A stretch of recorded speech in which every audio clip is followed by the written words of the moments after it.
جو بندہ اللہ کے لیے حج کرے، بے حیائی کا کام نہ کرے، بے دینی کی کفر کی بات نہ کرے، تو جب وہ لوٹتا ہے تو ایسے گناہوں سے پاک ہوتا ہے جیسے ماں کے پیٹ سے آج ہی پیدا ہوا تھا۔ اس مبارک سفر میں ایک چیز کا خاص خیال رکھیں، وہ ہے برداشت۔ حج کے 5 دن، ان 5 دنوں میں کچھ کام کرتے ہیں، اس کو حج کہتے ہیں۔ حج زندگی میں ایک مرتبہ فرض ہے تو اس کو اچھی طرح سمجھ کر کرنا بہت ضروری ہے۔ 8 ذی الحجہ کو مینا جانا ہے، یہ سفر بس سے ہوگا، لہٰذا 7 ذی الحجہ کو ہی عشاء کے بعد تیاری کر لیں۔ کیونکہ حاجی زیادہ ہوتے ہیں تو معلم حضرات عشاء کے بعد ہی حاجیوں کو مینا لے جانا شروع کرتے ہیں۔ معلم کی ہدایت کے مطابق تمام تیاری کر لیں، اپنی تمام ضروریات سے فارغ ہو کر غسل کر لیں اور احرام باندھ لیں اور 2 رکعت نماز ادا کریں۔ بس میں بیٹھ جائیں تو حج کی نیت کریں۔ اللہم انی ارید الحج فیسرہ لی وتقبلہ منی۔ اے اللہ، میں حج کی نیت کرتی ہوں، تو آسان فرما، قبول فرما۔ نیت کے ساتھ ہی ذرا بلند آواز سے لبیک پڑھیں۔ لبیک اللہم لبیک، لبیک لا شریک لک لبیک، ان الحمد والنعمت لک والملک لا شریک لک۔ اور فیمیل جو ہیں وہ آہستہ آواز میں پڑھیں گی۔ اسی طرح ہر مقام پر چلتے پھرتے ذوق و شوق اور محبت سے پڑھتے رہیں، اور 10 ذی الحجہ کو جب بڑے شیطان کو کنکری ماریں گے تب تک پڑھتے رہیں گے، اور یہ خیال کر کے پڑھنا ہے کہ میں حضرت ابراہیم علیہ السلام کی پکار کا اللہ کو جواب دے رہا ہوں اور اللہ میری بات سن رہا ہے۔ حج کا پہلا دن یعنی 8 ذی الحجہ۔ آج آپ مینا پہنچیں گے۔ ظہر سے پہلے تقریباً تمام حاجی مینا پہنچ جاتے ہیں۔ یہاں پہلے سے خیمے لگے ہوتے ہیں، معلم آپ کو خیمے تک پہنچا دیں گے۔ اس بات کا خیال رکھیں کہ کچھ ریال آپ کے پاس موجود ہوں اور بہت زیادہ سامان نہ لے جائیں جو پریشانی کا باعث بنے، کیونکہ پیدل بھی چلنا پڑے گا۔ اپنا تعارفی کارڈ ہر وقت اپنے ساتھ رکھیں۔ خیمے میں پردے کا خاص خیال رکھیں اور خیمے کا نمبر اور جگہ کی معلومات اپنے پاس لکھ لیں۔ مینا مکہ مکرمہ سے 3 میل کے فاصلے پر 2 پہاڑوں کے درمیان بہت بڑا میدان ہے، جس میں پہاڑی حصہ بھی ہے۔ پورے مینا کا ایریا 7 لاکھ مربع میٹر ہے، جس میں جمرات کی 5 منزلہ عالی شان عمارت بھی بنی ہوئی ہے۔ مینا میں 5 نمازیں ادا کریں گے، ظہر، عصر، مغرب، عشاء اور 9 ذی الحجہ کی فجر۔ یہ نمازیں اپنے خیموں میں باجماعت ادا کریں۔ آج اور کوئی کام مینا میں نہیں ہوگا، باقی وقت ذکر و اذکار میں گزاریں۔ حج کا دوسرا دن یعنی 9 ذی الحجہ، تکبیر تشریق، اللہ اکبر اللہ اکبر، لا الہ الا اللہ واللہ اکبر اللہ اکبر وللہ الحمد۔ آج حج کا دوسرا دن ہے، لہٰذا فجر کے بعد مرد بلند آواز سے اور مستورات یعنی فیمیلز آہستہ آواز سے تکبیر تشریق پڑھیں۔ تکبیر تشریق 9 ذی الحجہ کی فجر سے 13 ذی الحجہ کی عصر تک ہر فرض نماز کے بعد مرد اور عورت پر ایک مرتبہ پڑھنا واجب ہے۔ 9 ذی الحجہ کا دن بڑا ہی عظیم الشان دن ہے۔ آج سورج نکلنے کے بعد مینا سے عرفات کی طرف روانہ ہونا ہے۔ عرفات مینا سے 6 میل کے فاصلے پر بڑا میدان ہے، یہاں بھی خیمے پہلے سے لگے ہوتے ہیں۔ عرفات میں ایک مسجد ہے، مسجد نمیرہ، اس میں امام حج ظہر اور عصر ایک ساتھ پڑھاتے ہیں۔ آپ بھی اس مسجد میں نماز میں شامل ہو سکتے ہیں، لیکن اس بات کا خیال رکھیں کہ امام صاحب صبح نجد سے آتے ہیں اور مسافر ہوتے ہیں، اس لیے دونوں نمازوں کو دو دو رکعت کر کے قصر پڑھاتے ہیں۔ آپ بھی اگر مسافر ہیں یعنی 15 دن سے کم کا قیام ہے تو امام کے ساتھ قصر نماز ادا کریں، اور اگر آپ مقیم ہیں تو آپ کو 4 رکعت پڑھنی ہے۔ لہٰذا جب امام 2 رکعت پڑھا کے سلام پھیر دے تو آپ نماز جاری رکھیں اور بغیر سورہ فاتح اور سورہ کے رکوع سجدے کے ساتھ 2 رکعت پڑھ کر سلام پھیر دیں۔ اس کے بعد امام کے ساتھ عصر کی نماز ادا کریں، اور جب امام 2 رکعت پڑھا کر سلام پھیر دے تو آپ جلدی سے کھڑے ہو کر باقی 2 رکعت اسی طرح پوری کر لیں، یعنی بغیر کچھ پڑھے۔ بعض لوگ مسئلہ نہ جاننے کی وجہ سے باوجود مقیم ہونے کے امام کے ساتھ سلام پھیر دیتے ہیں، ایسی صورت میں ان کی نماز نہیں ہوتی، انہیں اپنی نماز لوٹانا ضروری ہے۔ لیکن آج کل رش بہت ہوتا ہے، بہتر ہے کہ اپنے خیمے میں باجماعت نماز ادا کریں اور عصر اور ظہر کو اپنے اپنے وقت پر ادا کریں اور ذکر و دعا کریں۔ میدان عرفات میں یہ چند گھنٹے ظہر سے مغرب تک پورے حج کا خلاصہ اور نچوڑ ہیں۔ یہ دعاؤں کی قبولیت اور مغفرت کا دن ہے۔ اس دن اللہ تعالیٰ سمائے دنیا پر نزول فرماتے ہیں اور فرشتوں پر فخر کرتے ہیں کہ دیکھو میرے بندے ایک ہی حالت میں اس میدان میں بکھرے ہوئے ہیں، ایک ہی ترانہ ان کی زبان پر ہے، یہ مجھ سے توقع لگائے میرے سامنے ہاتھ اٹھا کر دعائیں مانگ رہے ہیں۔ اللہ تعالیٰ فرماتے ہیں میرے فرشتوں، میرے یہ بندے کیا چاہتے ہیں، کیوں جمع ہوئے ہیں؟ پھر اللہ تعالیٰ فرماتے ہیں میرے فرشتوں گواہ رہو، میں ان تمام بندوں کی مغفرت کرتی ہے، لہٰذا پوری طرح اللہ کی طرف متوجہ رہیں۔ آج کا خاص کام دعا اور استغفار ہے۔ غروب تک قبلہ رو کھڑے کھڑے جتنا کھڑے رہ سکتے ہیں یا بیٹھ کر اللہ کے سامنے خوب گڑ گڑائیں۔ عرفات میں میدان میں زوال سے غروب تک کے وقت میں تھوڑی دیر وقوف کرنا یعنی ٹھہرنا حج کا بہت بڑا فرض ہے۔ اسی لیے حدیث مبارکہ میں فرمایا ہے حج عرفہ ہی کا نام ہے۔ اسی لیے جو لوگ بیمار ہو جاتے ہیں ان کو بھی حکومت ڈاکٹروں کی زیر نگرانی یہاں کی حاضری کروا دیتی ہے۔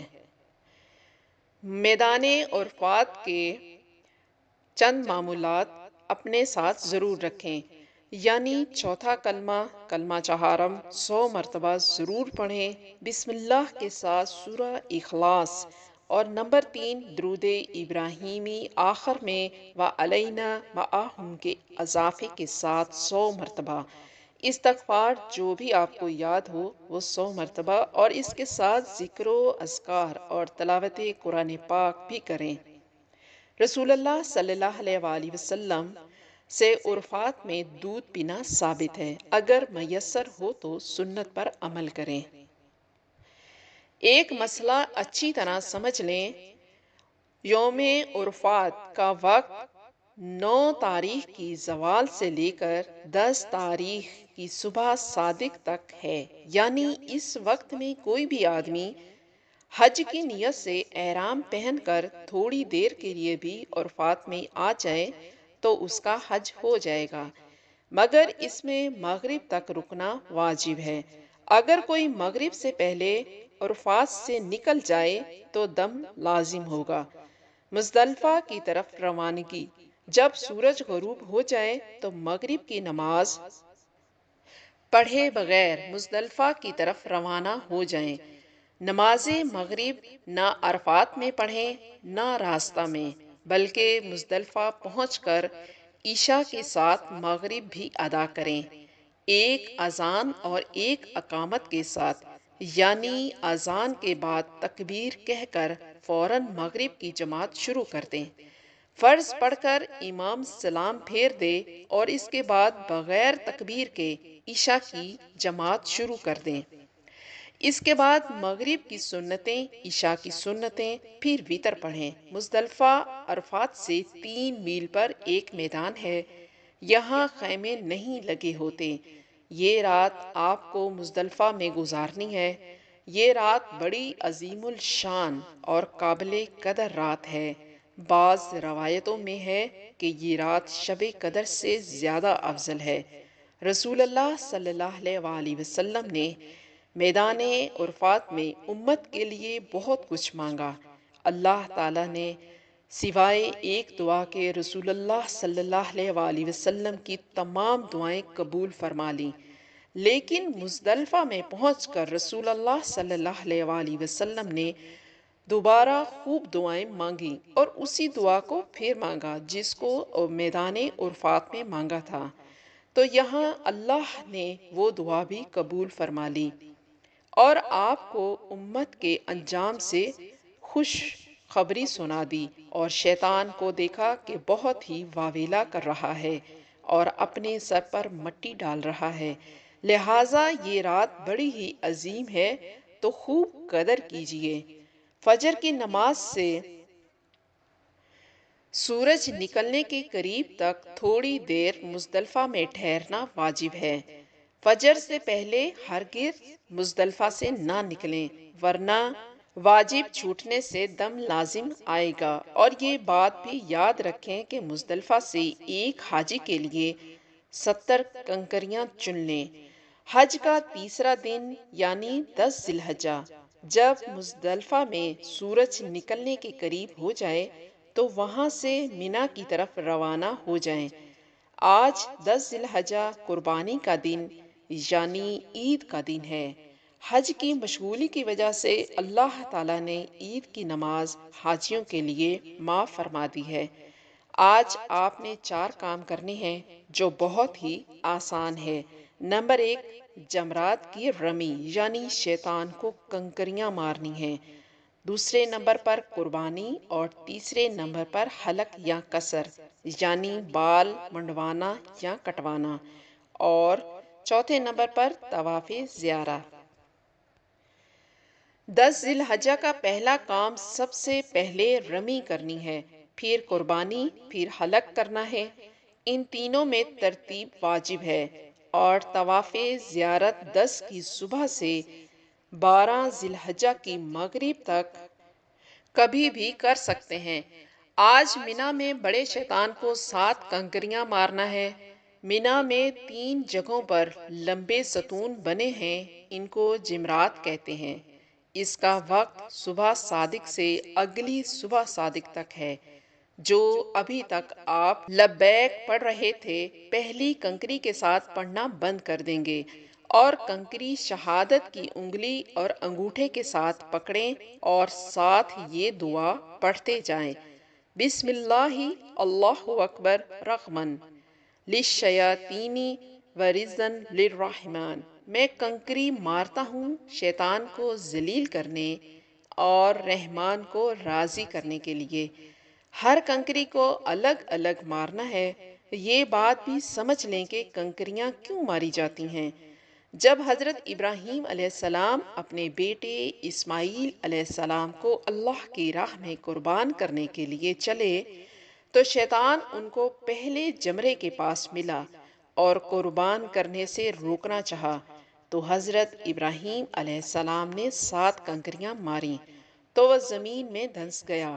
آگے بڑھ کر دوسرے جمرے کے پاس آیا اور روکنا چاہا، یہاں بھی حضرت ابراہیم علیہ السلام نے 7 کنکریاں ماریں، وہ زمین میں دھنس گیا تو پھر چھوٹے جمرے کی جگہ نظر آیا، یہاں بھی 7 کنکریاں ماریں۔ اللہ تعالیٰ کو اپنے بندے حضرت ابراہیم علیہ السلام کا اخلاص پسند آ گیا تو قیامت تک حاجیوں کو حکم دے دیا کہ تم بھی میرے بندے ابراہیم علیہ السلام کی نقل اتارو گے۔ آج کا دوسرا کام قربانی کرنا ہے، اس کے بعد حلق کریں، پورے سر کے بال منڈوا دیے جائیں، دیکھا دیکھی نہ کریں، حلق واجب ہے وہی کریں۔ عورتیں اپنے بالوں کو نیچے سے 1 پور کے برابر کاٹیں گی۔ جب یہ کام مکمل کر لیں تو اب آپ کا احرام ختم ہو گیا، اب آپ سلے ہوئے کپڑے پہن سکتے ہیں۔ 10 ذی الحجہ کا چوتھا کام طواف زیارت ہے۔ حجرہ اسود کے بوسے سے طواف شروع ہوگا اور 7 چکر لگانے ہوں گے۔ طواف زیارت کے بعد ہر حاجی کو سعی کرنی ہوتی ہے۔ یہ سعی ذی الحجہ میں کبھی بھی کر سکتے ہیں۔ اس کے لیے احرام اور نفلی طواف کی شرط نہیں ہے، بس صرف صفا مروہ کے 7 پھیرے اس طرح سے کرنے ہیں جس طرح آپ عمرے کے بعد طواف و سعی میں کیے تھے۔ عورتوں کے متعلق اہم مسئلہ: اگر دوران حج پیریڈز شروع ہو جائیں تو وہ حج کے تمام کام کرے، صرف طواف زیارت اس وقت تک نہ کرے جب تک پاک نہ ہو جائے اور حرم میں بھی داخل نہ ہو۔ اس تاخیر پر اس پر دم واجب نہ ہوگا اور نہ ہی اس کو گناہ ہوگا، البتہ پاک ہونے کے بعد تاخیر بالکل نہ کریں۔ حج کا چوتھا دن 11 ذی الحجہ، آج کا خاص کام تینوں شیطانوں کو ساتھ ساتھ کنکریاں مارنا ہے، جس کا وقت زوال کے بعد سے صبح صادق تک رہتا ہے۔ پہلے چھوٹے جمرے کے پاس کنکری ماریں اور ذرا مجمع سے ہٹ کر دعا کریں، یہ قبولیت کی جگہ ہے۔ پھر درمیانی جمرے پر کنکری ماریں اور تھوڑا سا ہٹ کر دعا کریں، یہ بھی قبولیت کی جگہ ہے۔ پھر بڑے جمرے کے پاس کنکریاں ماریں اور یہاں دعا نہ کریں۔ اس کے بعد رات منا میں ہی گزاریں۔ حج کا 5واں دن یعنی 12 ذی الحجہ، آج کا خاص کام بھی تینوں شیطانوں کو کنکریاں مارنا ہے، بالکل ایسے ہی جیسے کل ماری تھیں۔ 13 تاریخ کو اگر آپ منا میں رکے ہیں تو رمی واجب ہے۔ طواف وداع: اللہ نے آپ کا حج پورا کر دیا، اب کوئی خاص کام باقی نہیں رہا، بس جب آپ مکہ سے روانہ ہوں گے تو رخصتی طواف کرنا لازمی ہوگا۔ اللہ مجھے اور آپ کو اپنے گھر میں ضرور بلائے۔ جزاکم اللہ خیر۔